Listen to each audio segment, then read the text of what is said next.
মায়ের পুরনো কর্মচারীকে তারেক রহমান ডেকে বললেন, তুই নূর না? প্রধানমন্ত্রী হিসেবে আজ তারেক রহমানের প্রথম কর্মদিবস ছিল। কার্যালয়ে পৌঁছালে তাকে স্বাগত জানান সংশ্লিষ্ট কর্মকর্তারা। কার্যালয়ের মূল ভবনে প্রবেশের আগে নিয়ম অনুযায়ী বৃক্ষরোপণ করেন প্রধানমন্ত্রী। এরপর অফিসের দিকে যাওয়ার সময় দূরে দাঁড়িয়ে থাকা কয়েকজন কর্মচারীর দিকে তার নজর যায়। তাদের মধ্যে কেউ অফিস সহকারী, কেউ মালি, কেউ ড্রাইভার। একসময় তারা তার মা, সাবেক প্রধানমন্ত্রী খালেদা জিয়ার সময়কার কর্মচারী ছিলেন। নিরাপত্তা ও প্রোটোকলের কারণে তারা দূরেই দাঁড়িয়েছিলেন, ভাবছিলেন এত বছর পর তিনি কি তাদের চিনতে পারবেন। ঠিক সেই সময় দূর থেকে ভেসে আসে প্রধানমন্ত্রীর কণ্ঠ, তুই নূর না?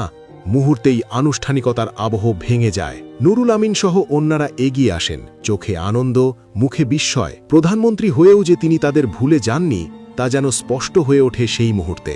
প্রধানমন্ত্রীর অতিরিক্ত প্রেস সচিব আতিকুর রহমান রুমন জানান, নুরুল আমিন বর্তমানে প্রধানমন্ত্রীর কার্যালয়ের ড্রাইভার। একসময় তিনি অফিস সহকারী ছিলেন।